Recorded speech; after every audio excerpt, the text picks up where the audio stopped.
بسم الله الرحمن الرحيم. وصل اللهم وسلم وبارك على نبينا الكريم وعلى آله وصحبه أجمعين. بسم الله بدأنا وبه نستعين. تخليدا للذكرى 47 من المسيرة الخضراء، تنظم المنظمة المغربية المتطوعة المسيرة الخضراء المظفرة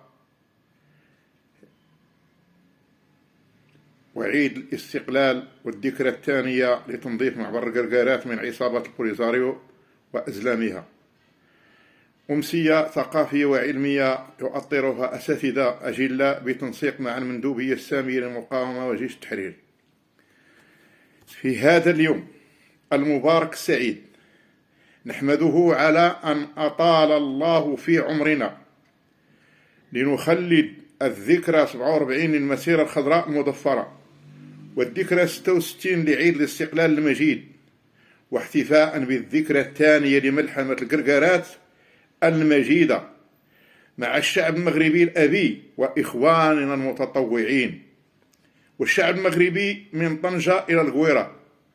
فرح ذكرى عزيزة وغالية على جميع المغاربة داخل الوطن وخارجه، وعلى كل المحبين للسلام والسلم من عرب وعجم وبلاد الإسلام والمسلمين.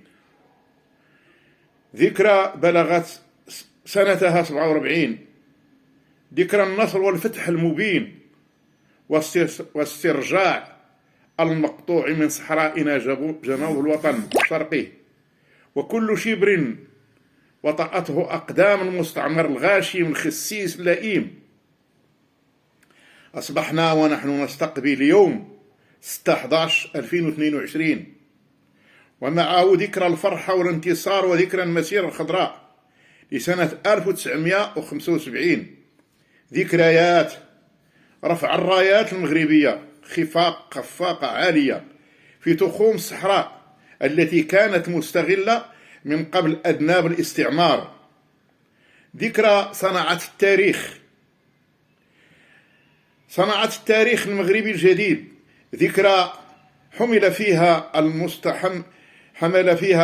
المستعمر الإسباني أمتعة المنهزم المغلوب على أرض لم تطلق فيها رصاصة ولا أريق فيها دم ولا مواطن شهيد، ذكرى رفعت فيها أصوات حناجر المتطوعين والتهليل والتكبير والتلويح بالمصاحف والإقدام بالصدور العارية الملفوفة بلافتات ورايات تتصدرها صور البطل الشهم المغوار مبدع النصر وباعت الرعب والخوف والفزع في نفوس الأعداء وزمرة المتنطعين. مسيرة لم يرق فيها دم ولم يقف في وجهها جيش ولا عسكر ولا سلاح متطور ولا هم يحزنون. رحلوا مدمومين عن أرض لم يخلفها لهم جد ولا أب، وليس لهم فيها قراط من حبة رمل من صحراء وطن البلد الأمين. ذكرى التاريخ، ذكرى الخلود المسجل بخيوط الذهب الأصيل مرصعة مكتوبة في سجلات الأمم والشعوب الاقتداء بهذا الحدث العظيم. بشراك يا حسن الباني وطاب مقامك وأنت ممن ذكروا مع السبعة الذين قام فيهم الحديث الشريف 7 يظلهم الله يوم القيامة في ظل يوم لا ظل إلا ظله. إمام عادل عدلت شعبك باسترجاع ما بقي من أرض وطنك، فكنت بحق